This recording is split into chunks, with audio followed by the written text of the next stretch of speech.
tonight, and I'm going to just let people know real quick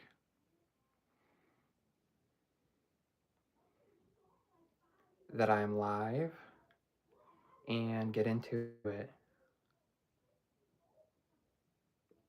So,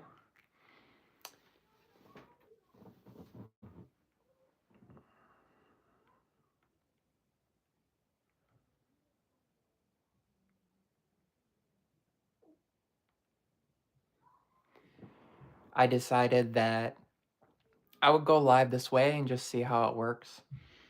If you are in the chat, let me know as you come in, say hello. I am going live from my phone, so I do not have a way of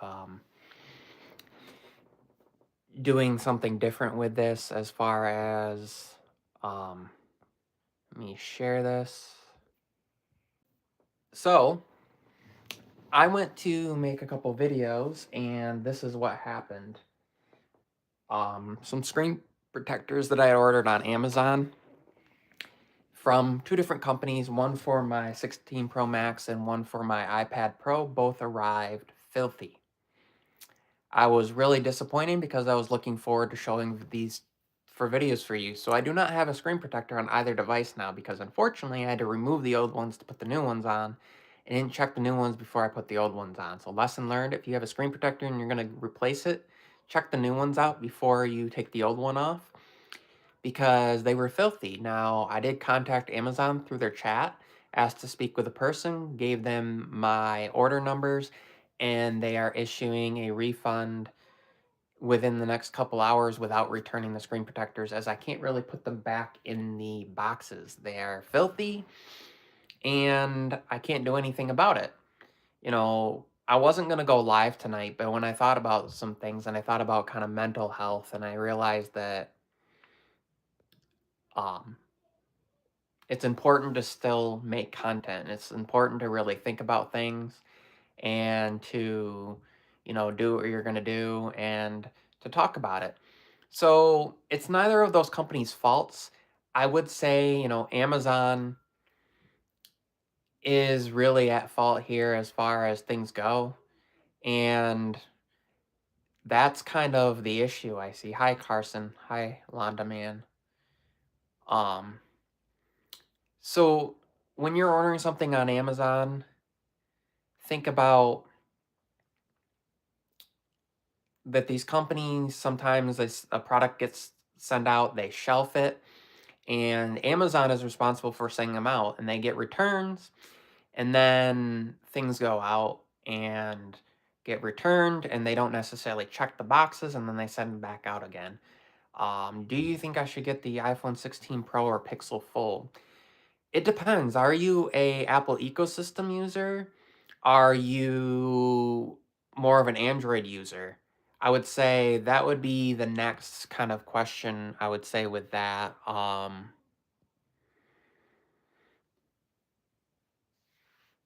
So for me, um, I got the 16 Pro Max. I discovered I'm just not much of a Fold user. I've owned a few. I've owned every Z Fold from the original all the way through the Z Fold 5. I've owned the Pixel Fold, original one, and I've owned the Vivo X Fold. I still have the Vivo, but it just becomes a different kind of person when you think about if you're going to benefit from that use or not. Do you want basically a tablet in your pocket that folds to become a phone, or do you want just a regular phone and maybe a mini tablet? Because I would also say that you might consider, for the price, depending on the deal you're getting, maybe just buying a regular Pixel, like a Pixel 9 Pro or a Pixel 9, and picking up like a Pixel tablet as well, or maybe a Samsung tablet, an older one, even like an S8, and you get the pen, you get DeX, you get some use with it, you get an ecosystem there. I've discovered that for me, I'm more of a iPhone and iPad user, And that's my kind of ecosystem on things. I don't think that um things need to be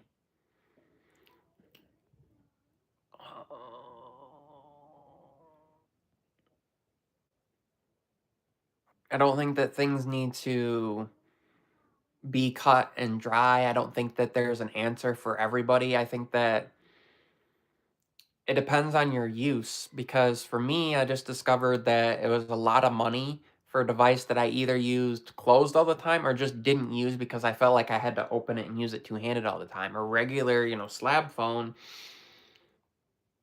you have the advantage of being able to use one-handed for swipe text. You can do that closed with most of these folds, but for me, I don't feel like it's a good one answer, one size fits all. I would say I'm interested in the Pixel 9 Pro Fold simply because it's the first folding device that's available in the United States that feels like it's actually pro. So the cameras from what I've seen are really good. The performance, um, Android 14, Android 15 coming up with the multitasking. But right now, Samsung I feel like has the lead in software, and so that's where I struggle going outside the Z Fold. But the Z Fold is still too narrow for my liking to be used as like a regular phone when it's closed. The Pixel Fold, I felt like I just used it closed all the time, and I'd be better off with like a Pixel 8a, which you can pick up for like 350, $400 on Amazon right now, and that would be the way to go. So that's kind of my thoughts. Hi, Sean. Hi, Mr. Noble. Hi, Sharkfin. Hi, Lewis. Hi, Carson. Hi, people. If you're new to the channel, please consider subscribing, of course, and just join me for these kind of random thoughts on Thursday nights. It's kind of my weekly roundup. It's me talking about technology, talking about life, talking about just different things, and enjoying the company of people coming into the stream and chatting. So, I think if you're somebody who prefers just a regular device, if you're talking about iPhone 16 Pro Max versus a Pixel Fold, it just depends on what you're doing. Are you going to get into content creation because you can do that on the Pixel 9 Pro Fold, but LumaFusion just isn't the same on Android as it is on iOS and iPadOS. Are you an iPad user? Are you a Mac user? Are you a Windows user? That really comes into it. And even more so now, even if you are a Windows user, you can still use an iPhone. I was talking to my buddy in the chat, Tech for Your Needs, and mentioned the iCloud app for Windows and all the stuff you can do with it. And now you can use Link to Windows and you can do that with an iPhone and actually be able to message. Now, group messages aren't supported. And it's not going to be like using iMessage on a Mac or on an iPad, but it's there. And you can pick up a fairly old iPad and still have the same experience as maybe picking up um, a newer one as far as that goes. You know, um, Experiences will vary, but I'd say, pick up an M1 iPad for an extreme discount and maybe an iPhone 16 Pro and save a little bit on the Pro Max. The 16 Pro this year looks to have some pretty solid battery life, and you could save yourself hundreds of dollars by doing that. You could get an M1 iPad Air for like $400 on Amazon now, or even an M1 iPad Pro for a little bit more than that, and be good to go for a while. I wouldn't say go beyond to like the A12Z chip or some of the older ones, just because the performance won't be the same, less memory if you want some of the new features, some of the new editing features as far as that goes, like cleanup, being able to remove things from the background, being able to take advantage of some of the writing tools, which I used all the time. I've actually been taking advantage of the AI to kind of I can be very verbose. I write a lot and talk a lot. And so, writing out your descriptions or writing out your emails and then using the writing tools to kind of summarize them or create bullet points or make it sound more professional or less professional, more friendly is gonna thing with the iPhone. I wouldn't necessarily say go for a 15 Pro Max. I do still have the 15 Pro Max, but I'll say that your battery life and the cooling is just not there. People say that the iPhones this year were like an S year, and I don't think that they were. I think that last year was an S year, and this year was more of performance. So there's that. Um, Mr. Noble says, I'm using an iPad Air 6 with an M2 chip. Nice. Are you using a microphone? No, I'm not. I'm actually just using my iPhone built-in mic. How do I sound? Um, let me know how it sounds here. Um, just using my 16 Pro Max to record to do the live stream here. When I do my videos, I use my iPhone sometimes for like B-roll or top down, but lately I've been using my A6100 with the Sigma 30 millimeter 1.8, and I have an AKG P120 microphone hooked up through XLR, connected to a nice boom arm here. It's like a Blue brand one, I think. Into my audio interface, which is the Focusrite Solo Gen 3, running into a computer that I built a number of years ago. I used to be a big fan of watching like Jay's Two Cents all the time and Linus Tech Tips and Kyle and a number of people who build computers. And so for my birthday in 2018, yeah, like right before I started my channel, I built myself a computer, and it was basically the best computer you could build at the time. It was the RTX 2070 overclocked edition, and it was a Ryzen 2700X, and you could not get better than that at the time. They didn't have the 2070 Super, they didn't have the 2080, they didn't have anything else out. 32 gigs of memory, that was the most you could do at the time. There were 4 8 gig sticks. You couldn't 16 gig sticks weren't even out yet. And it was kind of in that middle area when pricing on things were down again. And, at the time, it was before the M series Macs were out. So at the time, to get a Mac, I would have paid a lot more. I paid $1,600 and built my computer. That was with taxes. Got everything shipped to me on Amazon, built it myself, and it's been running great ever since, and everything runs into that. And then I will take the footage and I put it in. I have a Samsung T7 drive. I don't think it's in my office. No. That I run everything into, export it into, and then I edit on my iPad because it's faster to edit on my iPad with 8 gigs of RAM in LumaFusion than it is to use editing software on the actual computer. Um, I have DaVinci Resolve on that. I do have Filmora on that, Wondershare Filmora on my desktop, but both of those take a lot longer to export, and some of like the voice isolation tools just aren't there. So LumaFusion on the iPad, quick edits, mostly just editing out blank space, editing out if I repeat myself, putting clips together, adding intro and outro and transitions, some overlay text if I need to add value that way, and export. And it's simple, takes me,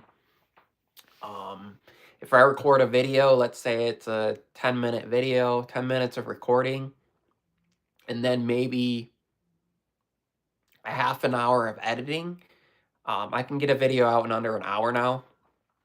And that's how it is. Or I can edit right on the iPhone if I was recording a video on the iPhone.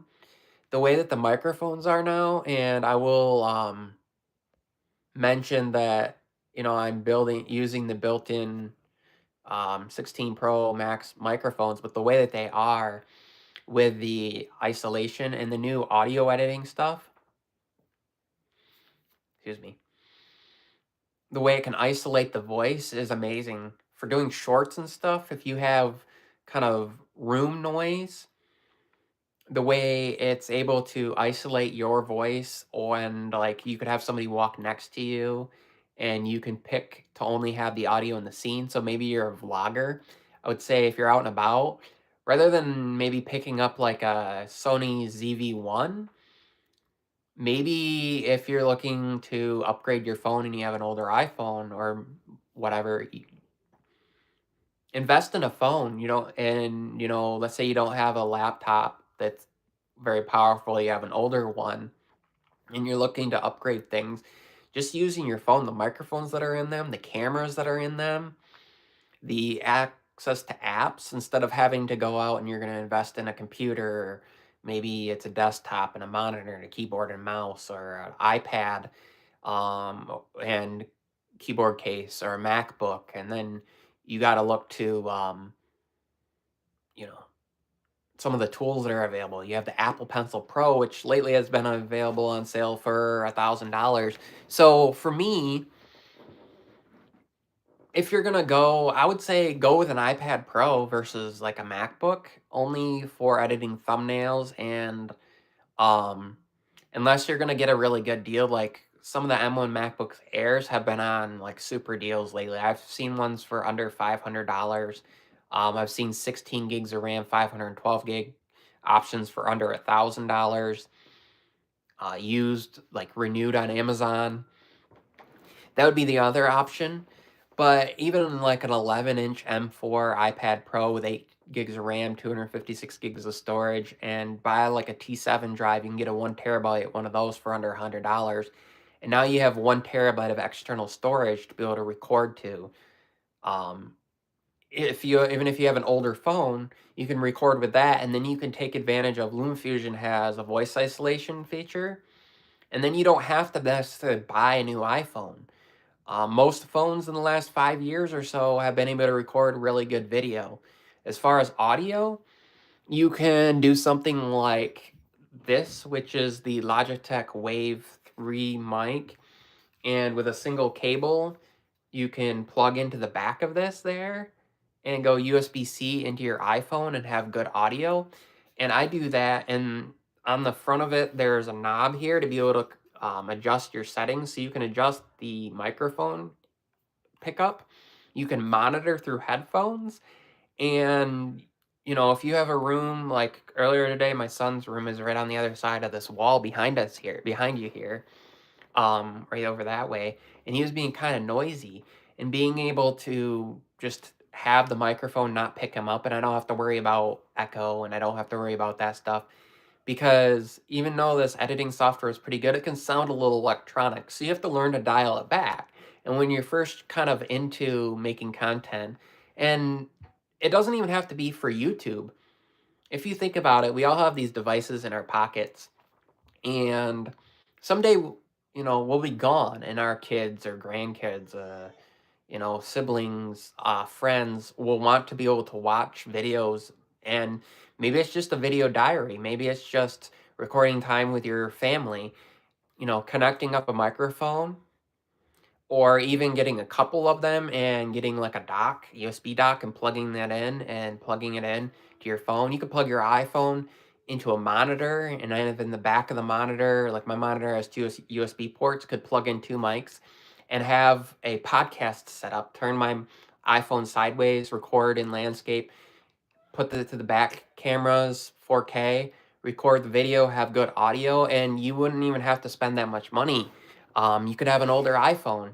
You can get 11 Pro Max and get decent video out of that for like a couple $100. Get a couple of microphones, an older monitor, $500. You could have a good setup for $500 or less. Use what you have and just start doing it.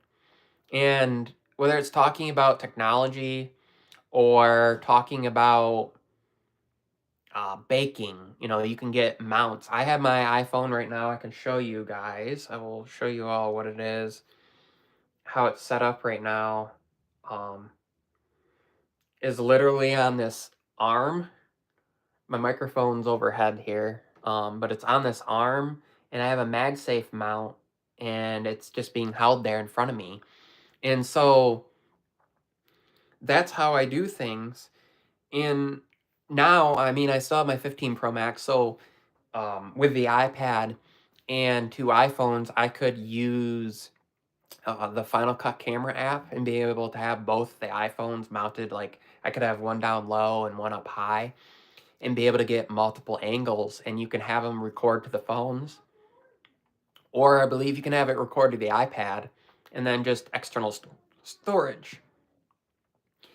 Just figuring it out is great, but like if you have an arm like that, you can put your iPhone above, so you can get maybe one that has some elbows to it and connect it to a table or like uh, a cupboard door and have it brought over. And I would suggest maybe getting one that it clips into. Just, I mean, MagSafe's pretty strong, but clipped into it, and be able to have it over what you're doing. So when you're baking, you could have it in front of you as you're putting stuff together, and you could flip it around and be able to, see what's behind you. Now, with iOS 18, and I don't know if it's all iPhones. I know I can do it on my 15 Pro Max.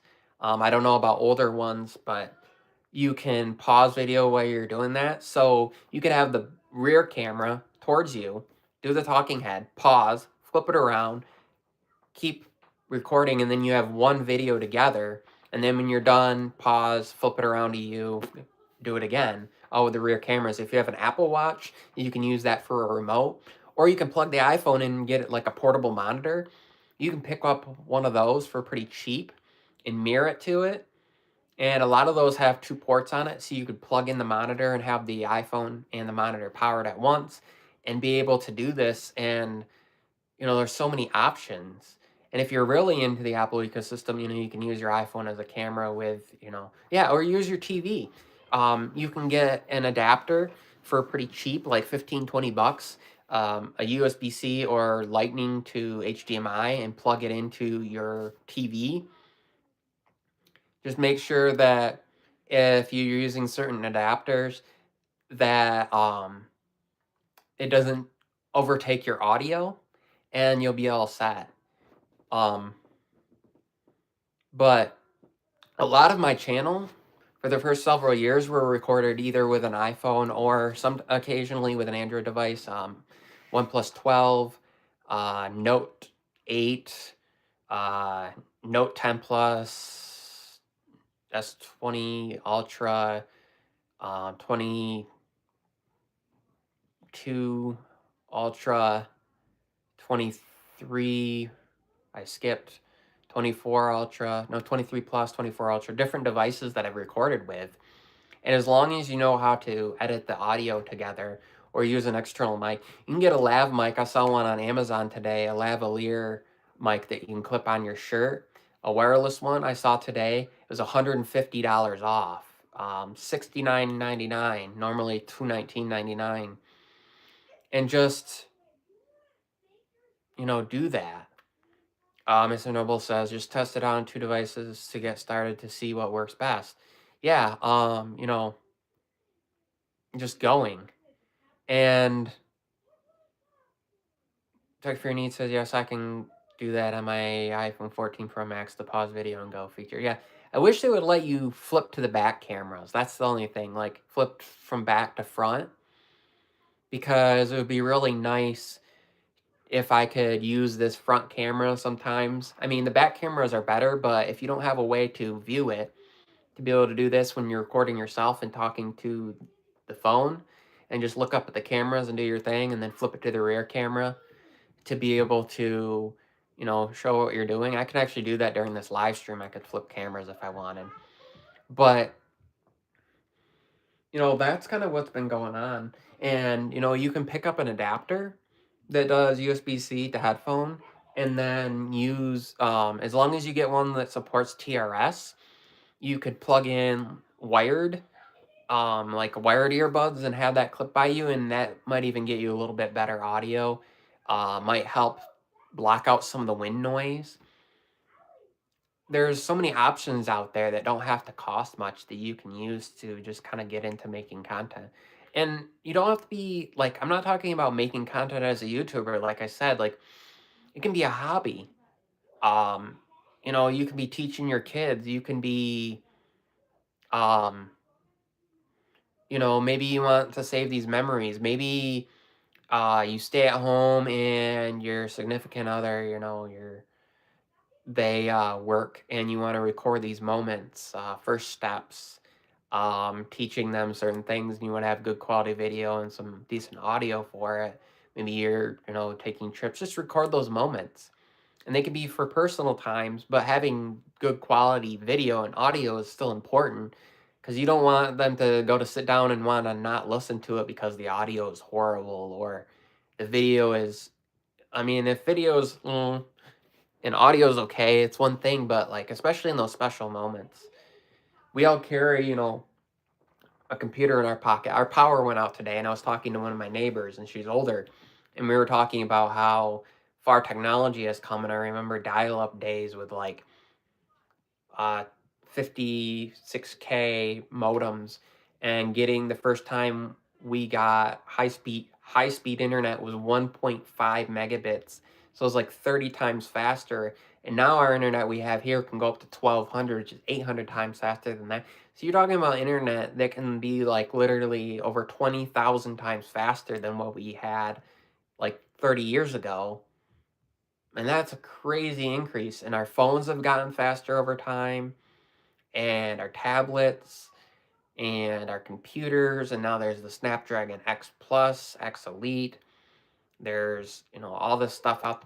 You can get um you can go on Amazon and pick up like a Poco phone and get a Snapdragon 8 S Gen 3 for like under $400 and have crazy solid performance on that with like 12 or 16 gigs of RAM and 256 gigs of storage, USB-C, connect up a drive to it and record and put your footage on it, and pick up like a Tab S8 Ultra for like under $1,000, and you could have actually a great like pair between your phone and a tablet for under $1,000.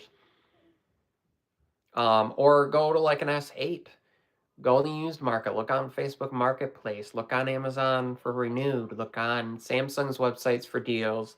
If you're a student, look for student discounts. If you're a government employee, look for government discounts.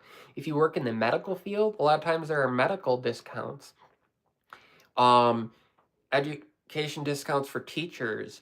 Sometimes employers might have discounts through the company that you work for, might also work with and offer discounts. Sometimes there's all sorts of ways to save money. Um, Amazon has Prime deals going on, and you can get crazy deals on stuff. Just look for these things. Like I said, if you're worried about audio, there's a wireless lavalier mic that clips to you, and then the other part connects to your phone or records, and then you can sync up the audio, which you can do pretty easily in DaVinci Resolve, which is available on the iPad, or basically any computer, and you can do audio sync with that. And if you're going to do it just simply for the audio sync feature, and then maybe export that footage to your iPhone to do the more extensive stuff, and then upload, because that's a simple thing that you might be able to do and get out there. That's an option too. There's apps for editing your thumbnails, specifically on the iPhone, iOS, iPadOS side. Pixelmator is great. Canva is really good. I don't know if I would want to pay $15 a month for it, but do a free trial like I did for a month. If you record a couple videos a week, you could get a dozen videos out in a month and or more. I mean, if you record every day for a month, you could get 20 videos out, use it to create your thumbnails. You can create generic thumbnails where, it's you in the scene, and then you have a spot where you're going to put an object. You just create templates on Canva and then have those ready.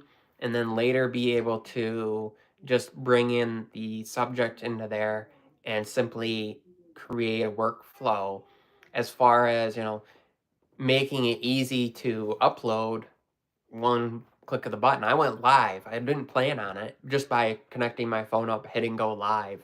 I was going to cancel my live stream tonight, but you know what? We do what we do because we enjoy it. I enjoy talking to everybody. Um, Tuck for Needs says with my Rode Wireless Go 2, I don't have to sync the mic. It's all done internally. Yeah.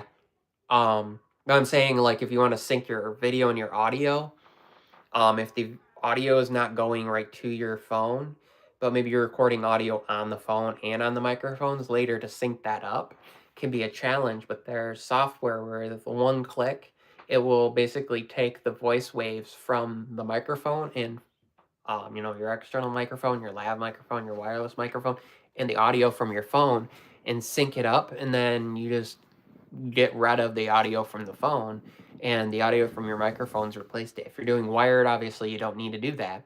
Some of them you're plugging it in.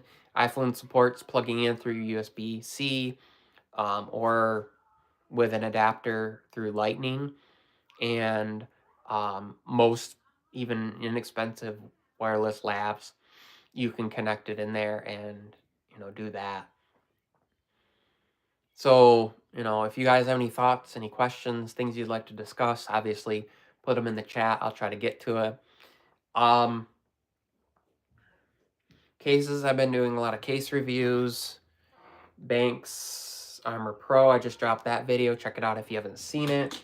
I need to do a review on this one for the 15 Pro Max. I will be kind of doing cases for both. I think I'm going to pick up some more cases for the 15 Pro Max because people will still have this device or maybe pick this up saving a little bit of money. And I'm going to talk about my thoughts on the two different devices and who I think should go to one or the other, whether you should save a little bit of money and get one or the other. But, plenty of cases out there. This company sent me out a bunch of cases. If you haven't seen it, check that video out. It is Arts Evo. And, I would say if you're watching this, support your fellow content creators by, using their affiliate links. I have an Amazon affiliate link in the description of every video. You can use, not even to buy the product in the video, but just anything you're going to buy anything on Amazon. Click my link and then go make your purchases. It doesn't cost you anything extra. I get somewhere between 4 to 10% depending on the product, and it helps support my channel. Sharkfin says the Galaxy Tab S9 series should be steep deep discounts for Black Friday at places like Best Buy. Now that the S10s are out, they also accept trade-ins for a gift card that can be used towards a purchase. Yeah, and actually right now Amazon has had some crazy deals on the S9 series and S8 series tablets. Like I saw a Tab S8 Ultra for under $500. So, Tech Trinian has a question. What is your favorite device besides your phone that is a given? Ooh, my iPad and my watch. I would say my watch because this device is a life-saving device. I deal with anxiety, and so sometimes my heart rate is really high and I want to be able to check it. I tap the little, tap that here and I can check my heart rate real quick. Measuring my heart rate. It says it was 67 beats per minute as of 4 minutes ago.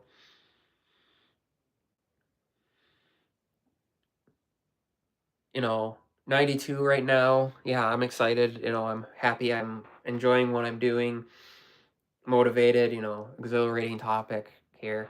Mr. Noble TV says I'll definitely check out the links next time I buy something on Amazon. I appreciate it. My sister was going to send something to my son, and I was like, how about you just use my link and then make your purchases? Or I tell my dad all the time, don't forget to, if you're going to buy things on Amazon, use my link because, it helps support me. If people don't use them after so many days, I think 180 days, then I lose the Amazon Associate Program. I think if my wife make purchases, I don't think she can use it because it'd be same household, but I don't know how that works. If it's like, obviously I can't use my own. Um, but I'm not sure if they base it on address too, which I kind of feel like that's a little bit unfair because, um, what if you live in a house with a bunch of other people? Um, you're not making the purchases, but I just feel like there's so much good technology out there that we're all missing out on it, and you don't have to spend a ton. And if you already have a usable device, don't feel the need to upgrade. Everybody's like, "Oh, these upgrades have been so minor," kind of, but it's because the focus that they're targeting people, and the fact that people upgrade about every 3 years. Well, and with carriers now, like both AT&T and T and Verizon are 36 months, so people aren't upgrading their phones except for every 3 years.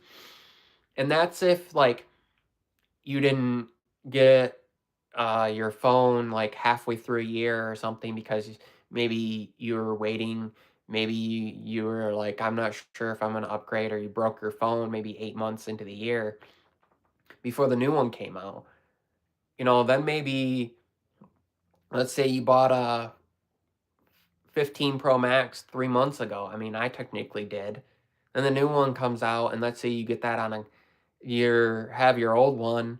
Well, you're going to be on that carrier for 3 years, but then the new one's not going to be out for 3 months after that. So do you then buy, an 18 Pro Max, or do you wait for the 19 Pro Max at the time? So, a lot of people are 3 or more years. My parents are on iPhone 11s. They bought those when the 13 series came out. Um, so I don't know. Shark from Texas by household. That seems silly and unfair. What if people are just roommates? See, that's what I don't know. I think it's probably just based on the person. I don't think they can necessarily base it on address, because the other thing is that means they would have to be monitoring the addresses of all these people, and that seems like a privacy invasion thing. I could test it. Have my wife order when she orders stuff on Amazon, or if I'm going to order stuff, have her order it and then see. No, well, yeah, have her order stuff and use my link and see if it shows up available for me or not. Um, you know, you have people that live in houses together as roommates, like classmates and stuff. Sometimes there's families that are huge that live together. Certain cultures, you have families, you could have 10 people, 15 people living in a nice big house together. So, that's one of the, downsides of some of these programs.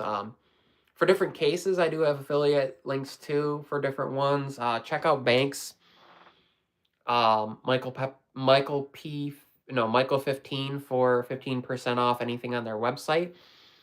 This case right here is like 50 some dollars, but I do have another case from them that's 15.99 that I'll be talking about that I really like. So they don't have just expensive stuff on there, and they do great screen protectors.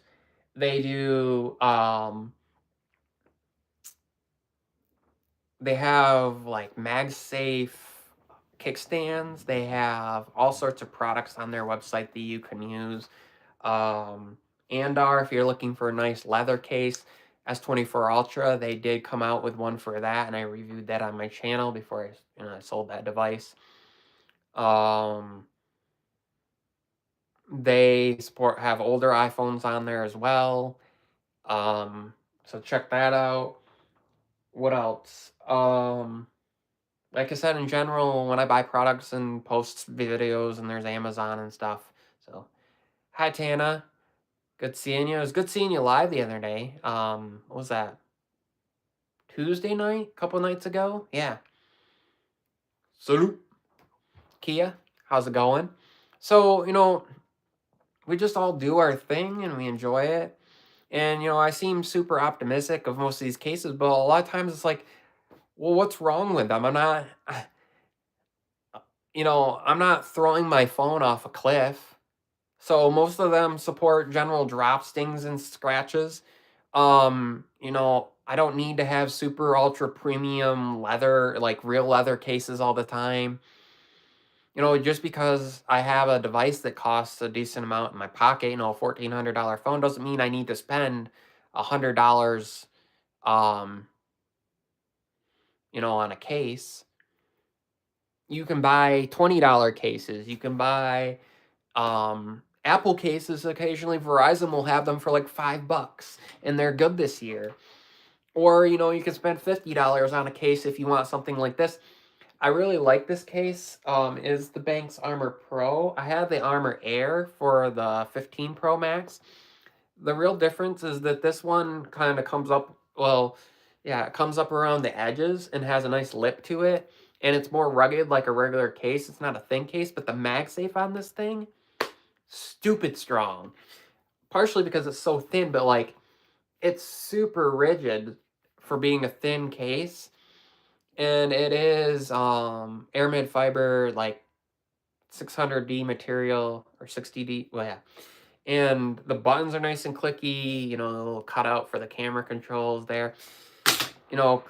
Camera control this year, people are treating it like the action button, but the action button was an actual button, small, and when there was a hole, getting in there to reach it was one thing.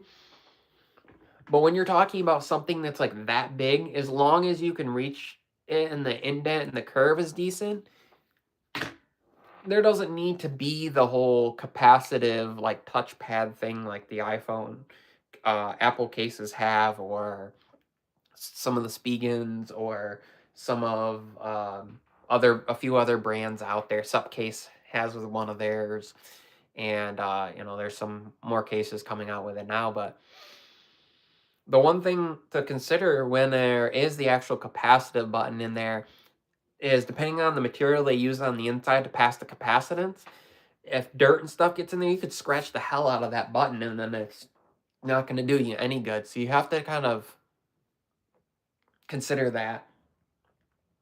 Take for your needs question. What are your thoughts on camera control? So I'm going to say I really like it. I don't necessarily set it to the zoom. But what's interesting is if you do like slower ones, it moves at the ticks between the marks. So like you go from like 1 to 1.1 to 1.2 to 1.3 or 1.4, 1.5, 1.6, all the way up to 2, and so on and so forth at like little increments. But if you do quick swipes, it goes from the major points from like 1 to 2 to 4 to 5, 4x to 5x to 8x to 10x. It goes at like the major points. But I tend to use it on the camera option, which they just added for you to be an additional option to be able to go to the selfie front facing camera. So I tend to use it to go from like to go from portrait to 0.5 to 1x to 2x to 5x and 10. Or no, it's portrait, 0.5, 1, 2, and 5. Yeah. Just switching between like the major zooms.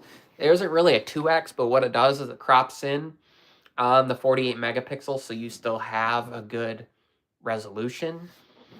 And it's kind of nice for that. But for taking the actual photos, I would say, excuse me, I bumped it. I would say use the on-screen photo button. Or if you do have like a phone case with a kickstand, you can pop it out and use it as a grip. Or if you have any MagSafe compatible one, I don't have it out here, but you can pick up these kickstands that go on the back that are MagSafe, and then you swing it out and you can hold it like a grip.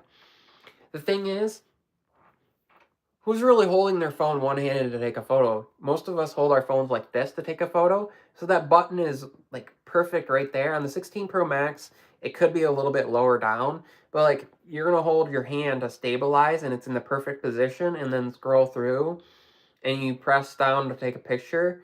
Yeah, you have to press a little bit hard, but so do you, like I tested, and if you use the volume buttons, you're having to press and you're like moving it up. So stabilize, press it like you would with a freaking camera.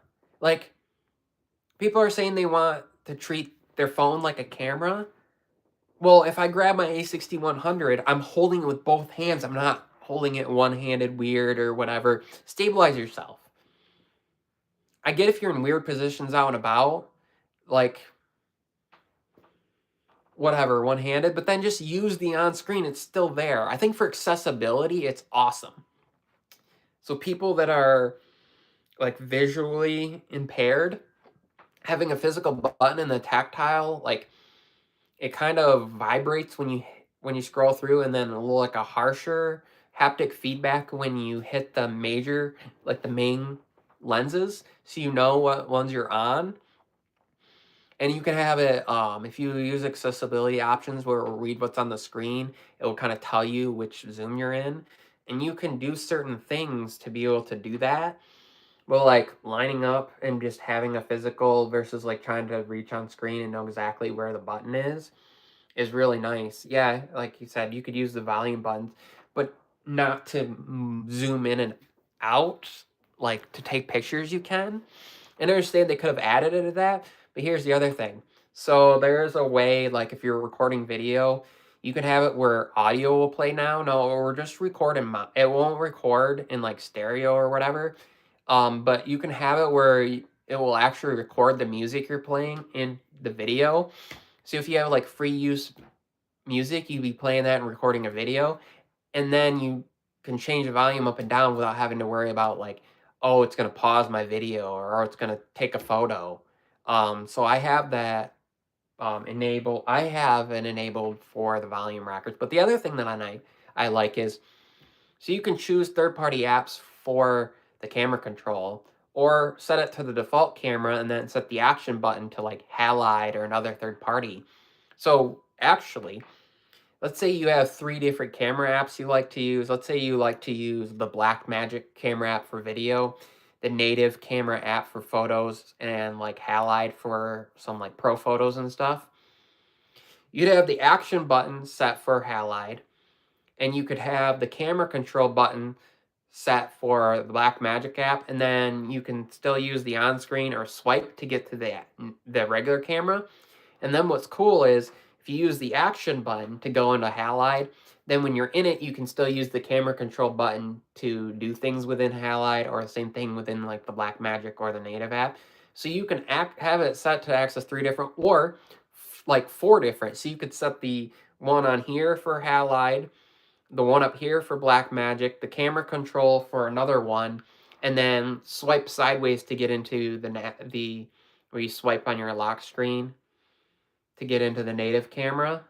Ooh. And have multiple apps that you access depending on what you like to do. And then once you're within them, like I said, the camera control button kind of takes over. So it would be nice if they gave an option where like you can use that camera control for other things. It'd be kind of cool, like to be able to scroll like on social media, swipe up and down, scroll up and down, or maybe like switching keyboards or things like that. Yeah, a lot of that stuff, like you can create Siri shortcuts to do certain things. You can do voice prompts where you could set it to say like where you just say scroll and Siri would be listening, and you could say scroll up and then scroll up, and you say scroll down and it scrolls down, volume up, volume down. So only photo pros like us can shoot from the hip one-handed, Michael. JK, everyone should use 2 hands for the sharpest picks and smoothest video. It's true. And people that complain about yeah, I like the ideas for the cameras. I'm going to get the iPhone 17 Air next year. I'm not sure what I feel about that unless they've like somehow like they're fitting still a decent sized battery in a thin phone. And I think they might be because it was rumored that they would do it this year, but I think next year we're going to see the new split cell batteries where they're super thin, but they can still pack like a decent sized battery, like 4,600 milliamp hour battery, 5,000 milliamp hour battery in a thin device, and because it's bigger, they can spread it out. But yeah, I never understood like one-handed taking a picture. What are you doing? Like, unless that's your only option.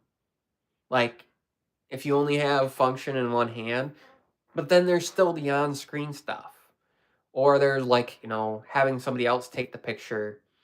Or, like I said, it's not like they took away the option to still do stuff on screen. You still have to use on screen to switch modes between like photo and video mode, go into portrait mode, go into like the different modes there, you still have to still use on screen. So it's not a supplement entirely. And the other thing is, yeah, I will say that in some instances the new iPhones are partially baked. But so are a lot of the Android devices when the AI stuff first came out for them. I don't even want to get into that. Galaxy AI, some of the stuff. Google finally adding certain features to their Pixels when releasing new hardware a year after they talked about some of the zoom features and some of like the video editing stuff. This year, as Tech Fear Need said, and he says, in my opinion, this year the iPhone 16 is the most improved phone from Apple. Yeah, mostly because they put the new chip in it. They skipped went from the A16 to the A18.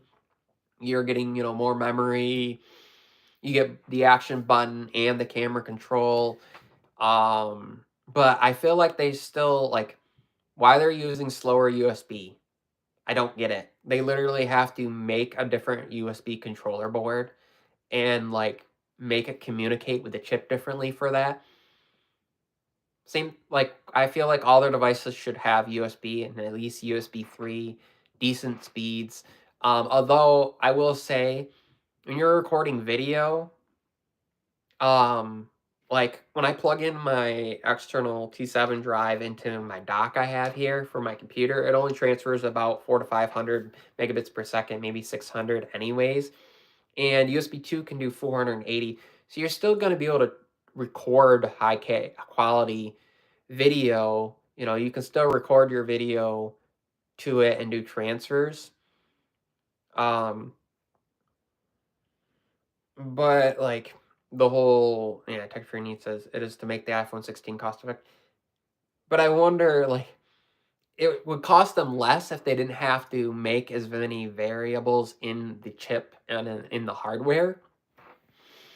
I know that it's rumored for next year that all iPhones are going to have 120 hertz, and I suspect what that's going to be is it's going to be using older 120 hertz.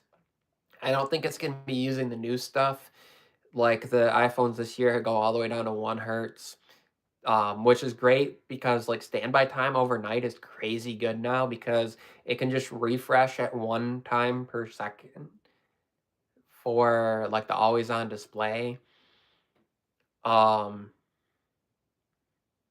you know, it's interesting to me because, all these rumors and stuff. But I think they're going to be using just a standard, like, it will alternate between 60 and 120, but I don't, and maybe like the older versions that went 24, 30, 48, 60, 90, 120 hertz, but not as varied as the newer ones.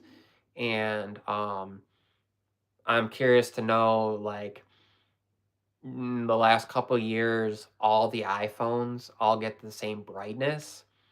And I'm thinking next year we're going to see the M14 display technology where it gets brighter, where it has better, um, like, better optimization for stuff and maybe even better cooling on the Pro iPhones next year. And then the base models will get 120 hertz, but not like the Pro iPhones. Not as and no bump in brightness, no lower refresh rate. Some of the touch stuff as far as like touch sensitivity probably won't be the same. They'll still leave out certain features, but I feel like it's about time with the pricing they charge. When you look and you see like the OnePlus 11, OnePlus 12, where they've had high refresh rate, really fast charging. Same thing, I think next year. It'd be interesting because this year they talked about the iPhones all being able to charge faster, and from what I've seen, it's like when they're plugged in and you're gaming, they can take a higher input because they're going to be like burning they're going to be using a higher wattage on the processor. So like if you're recording video, if you're gaming, they can ramp up. but typically they still run around that like 30 to 35 watts. And I think next year, um, we're gonna see some of that stuff change, and I think that we'll see it really change in the pro models, and the base model iPhones will get some of the kind of like how the MacBooks, where they did that middle ground MacBook where it was a MacBook Pro but still had like the M3 non-Pro chip in it, and um, but like 16 gigs of RAM, and then there's the M3 Pro version that's 18 gigs of RAM for the base model, and like has the full on all the CPU, all the GPU cores. So, you know, Tiffany says it's all about the greed when it comes to Apple. That is why Apple's a $1 trillion company. I don't know if it's necessarily greed as much as other companies are changing so much that every time they change, they lose money because here's the thing. Samsung makes all their own parts. They even make their own Exynos chip. So if they wanted to make the most money, they could do that because it doesn't cost them anything. It doesn't cost them, like, yeah, they have the research and development, but they're not having to, like, when they sell their part the for like storage and memory and stuff to Apple, Apple's paying them above their own price. They don't have to do that. So when they sell a device for the same price as Apple, they're potentially getting way more on it. A Z Fold that you will pay $1,900 or $2,200 for cost them somewhere from $647 to $700, depending on which model, to manufacture. An Ultra phone cost them less than like a base model iPhone cost to make. Apple actually loses the most money on their base model iPhones in comparison. They don't make as much. The Pro models don't cost them that much more to make, but they sell them for more. And part of it is just like research and development into improvement on the cameras, improvement in cooling. Um, People will spend more for a Pro device, but also they expect more. They expect the battery to last longer. They expect the device to last longer when they spend more. They expect one thing with Apple that Apple has to do that these other companies don't have to do is operating stores, operating like 24/7, like their tech support being really good that you can call, you can talk to somebody on the phone, you can do like through iMessage, operating their factories for refurbishing. They don't use third-party companies when you trade in a device like Samsung. If you trade in a device to Apple, Apple's handling that all. Samsung has third-party companies. Google has third-party companies. I can't think of what it's called. It starts with an A. They all have the third-party companies that are handling that all. So Apple's making more money partially because they don't have devices on such a low end that steal their own devices. Like you can get cheap iPads, you can get fairly cheap iPhones, you can get fairly cheap Macs. They keep a lot of them in the lineup for years, but they don't have like the $50, $100, $150 to it. Like every 25 to $50 price point under a certain amount until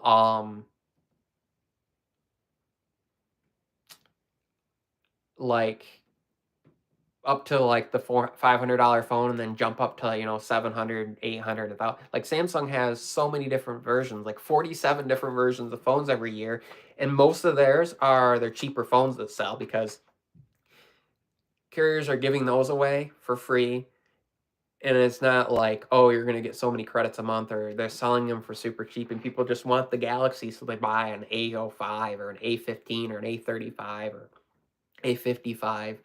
They're not buying the S10s, the S10 pluses, the S10 ultras as much. So, that variable refresh rate has allegedly caused issues with the iPhone 16 Pro screen freezing. One cool feature in Android is you can see the rate speed on screen. Developer options, shut off 120 Hz if you want. So I haven't had that problem, and some people have rumored that like the iPhone's only scrolling at 80 Hz. and that's when you super scroll. So the thing is, a lot of these apps that are measuring on the Android side are measuring only certain rates. They're not like actually live measuring. Um, if you look into it, most smartphone companies have actually disabled how frequently these can monitor, so the app can't monitor at the same rate at which it can change. So if the change is happening so fast, it's gonna seem like it's constant. So what Apple does is it will refresh at 80 hertz when you're like super scrolling, because your eyes won't even be able to keep up fast with that. But if you're doing like a general scroll, like people do when they're scrolling through social media because they're trying to find a certain post, or you hit to scroll up to the top and it does that super scroll up to the top, it lowers it down a little bit for efficiency. But other phones do that too. Um, it's funny because somebody was like, "Oh, I use this high-speed camera and checked out the screen and you can see it lagging." Difference in animations. Refresh rate versus animation speeds are also another thing, and it's not lagging. Like I've up until the S24 Ultra, every Galaxy phone I've used, if you went on social media and you did like a quick up and down real quick, it would elongate the profile pictures that were in the circle would look like they were like this long and stretched out. And OnePlus devices for like 6 years, since like the OnePlus 6T, haven't had that problem. Google Pixel didn't have that problem with it. That has to do with like animations, but it also has to do with like actual like visual response. So just because the screen can refresh at a certain rate, if the actual data being fed, hold on. If the actual image being shown on the screen can't keep up with it because the processing of that isn't able to keep up with it, it doesn't matter. It's like there are some TVs out there that can do 120 hertz, or like they'll be at 60 hertz, but if you're watching content that's 30 frames per second, there are some TVs that will insert frames in between, and what they'll do is some of the cheaper ones will insert black frames because your eyes won't see it. Some of the more expensive ones will duplicate the frame before. Some of them, what they'll do is most content when it is out there is 30. So it will actually duplicate a frame before and after to make it 90, and then insert a blank frame. And so your eyes will be like seeing it at 120 frames, but there's still only 30 actual frames. And what's crazy to see is like people don't understand the technology that's being used. One of the really cool things that Apple has done in the last several years is their software will actually interpret where you're touching on the screen. So, like when you're playing games, if the game, let's say the developer didn't optimize it for like 120 hertz, so maybe it's at 60. So the game will run at 60, but where you're touching, because the refresh rate of these displays will do 240 480 hertz or whatever, I can't, will actually refresh faster so that your touch can keep up and it feels smooth. And Apple actually senses where that is. So like when you're scrolling with your hand or when you're typing with your fingers, one of the things I've noticed, like with the keyboards, I type really fast. With my iPhone, it keeps up. But with my Android devices, I feel like I have to slow down because it's like the touch rate is there, but the animations aren't differentiated. So the software and the hardware isn't actually analyzing where I'm typing or where I'm touching and adjusting that. Or iPhones have been able to do that for the last few years. One of the things with the new iPads, with the M4 iPads and the new iPhones this year, the iPhone 16 series, is they actually have a designated part of the hardware that now is linked to the camera and the microphone for security purposes. So it will they had the secure enclave, which was like the area where it stores your passwords and all that stuff that's on the device that's disconnected from anything externally. So it can't be accessed from the web. But there's the exclave that they have, and that's for hardware authentication for video now, for camera and microphone stuff. So third-party apps can't bypass with software and trick the camera and the microphone into running, because apparently some third-party developers got caught. Excuse me, I need to clean my glasses real quick. Got caught doing some not so good things where they were trying, basically, they would put in the app for the developer, or the developers were putting in their apps for the user to give permission to grant access to the camera and the microphone, sneaking it in there in one of the pop-ups, and then it was just running in the background for apps that don't need that. Maybe some of the social media apps that might need it sometimes, but it was just running there. But having it hide the icon. So like right now I have a little green icon because I'm using the camera, and there'd be an orange one there too if I was just using the microphone, but I have a little icon, and they were hiding that. They were spoofing stuff. So Apple said, you know what? You're not going to be able to get around it. We'll make a hardware link and you can't bypass it. And so any app that doesn't need it can't just request it from the user and then make Apple like make it look like it's not happening anymore. Um, Now Apple has blocked that with software in the past, but now it's hardware. So there's no way to like hack through that because it can literally be physically hardware shut off. Like there's not a physical switch, but the chip can disconnect access to that to the app developers. Um, so there's some pretty cool stuff like that. But anyways, um, been going live here for about an hour and 6 minutes. Thanks Sharkfin, Tech for Your Needs, Mr. Noble, Ibani, um, Michael C, Tana. I think Kia was in here. Anybody who came through, thank you for coming through tonight. Thanks for the new people. If don't forget to hit the subscribe button if you're new. Also, thumbs up as always is helpful. And thanks for watching. Share this, watch the replay, check it out from the beginning. Just, play it, listen to it, whatever.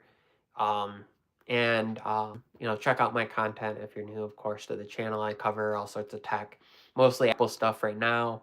I do have like the Nothing Phone 2A that I'm going to be reviewing, OnePlus Pad. I've reviewed OnePlus, Samsung, all sorts of Google, different companies. So check it out. As always, peace, love.